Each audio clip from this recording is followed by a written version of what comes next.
Hey there, my name's Corinna Bench and I am the farmer's wife at Shared Legacy Farms. In this video, I want to answer the question, what are the 6 steps that our CSA masters typically walk through on a given week to get through their CSA veggie box? These 6 steps are actually based on research that I did of my CSA master members. I found patterns when I interviewed them in the kinds of things they were doing every week to ensure that they got through the vegetables in their box. And I want to share those with you. And this will be helpful if you're thinking about joining our CSA. You'll kind of be able to see at a big glance, what are the things that I'm going to have to do every single week to maximize my experience? So step 1 is to open the email that you get on Sundays. I know this sounds silly, but the people who make the most out of their box actually take the time to check that email we send that has the box contents in it for the next week.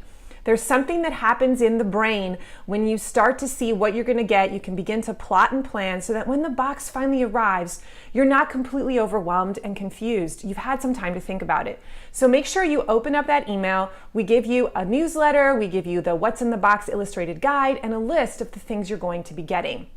Step 2, we recommend when you come to your pickup site to bring a cooler along or some kind of insulated bag. Now, this isn't necessary if you're just coming to a pickup site and you're going straight home.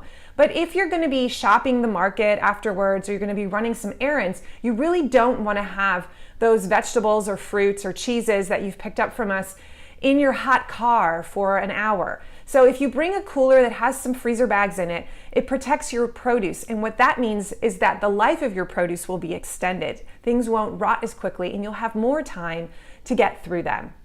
Step 3, as soon as you get home, you want to store what we call the danger zone veggies. Now don't worry, nothing's dangerous in your box, but there are some certain types of produce that tend to spoil faster than others if you don't care for them and store them the proper way as soon as possible. I know it's really tempting to come home and take your box and just throw it on the counter and not deal with it yet, but there are really a couple of things that you need to handle right away.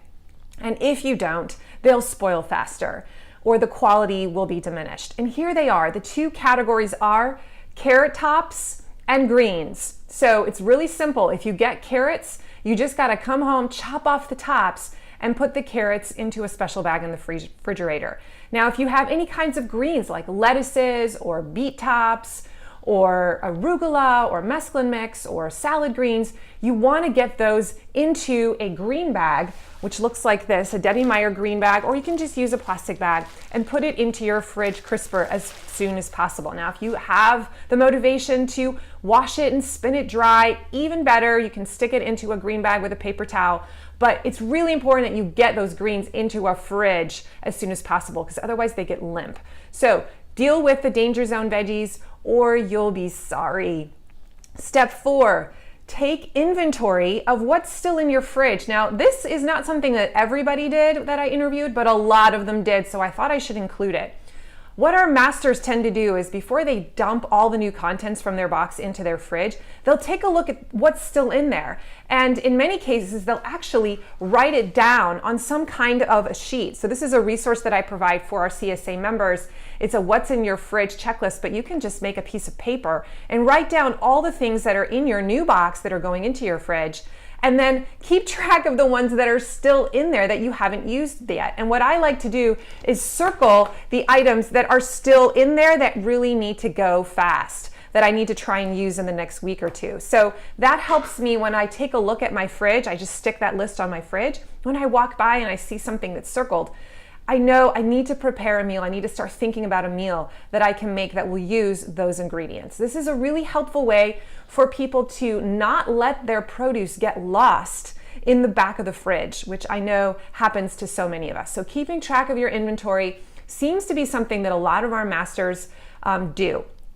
Step 5, decide what to eat based on this principle. You need to eat the items that you have to eat rather than the items that you really want to eat. Now, what do I mean by this?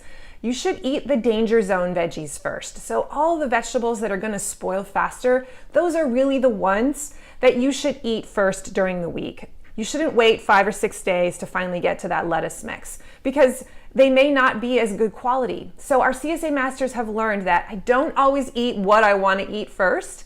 I eat the things that I have to eat. So we make that decision based on the spoilage factor on the life of the produce. So our CSA masters will oftentimes plan their recipes for the week, but not all of them do. Some of them just make that decision that night or the day of or at 8 a.m. or 2 hours before they have to have dinner. But they make their decision on what to eat based on what needs to be eaten, not so much what do I really want to eat that's in the refrigerator.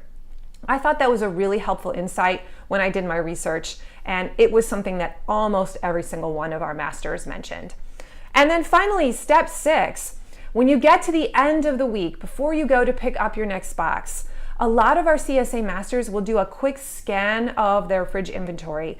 And if they see certain items in there that have been in there for a while, that are maybe at a risk factor of starting to go bad in a few days, they will execute what I call the vegetable exit strategies. Now, when you become a CSA member, we teach you what the top 5 exit strategies are for vegetables, but it's really, really helpful when you see things that are on the cusp of going bad, that you don't waste them, you don't lose them to the compost bin, but rather when you learn what these exit strategies are, you take those vegetables and you use the exit strategies to get rid of them. So for an example of an exit strategy would be freezing. So if you know how to blanch greens and your kale is starting to get wilty, well then you can blanch the greens and throw them in the freezer and you'll have them that winter. Because maybe you're not feeling like you're gonna eat kale in the next few weeks, right?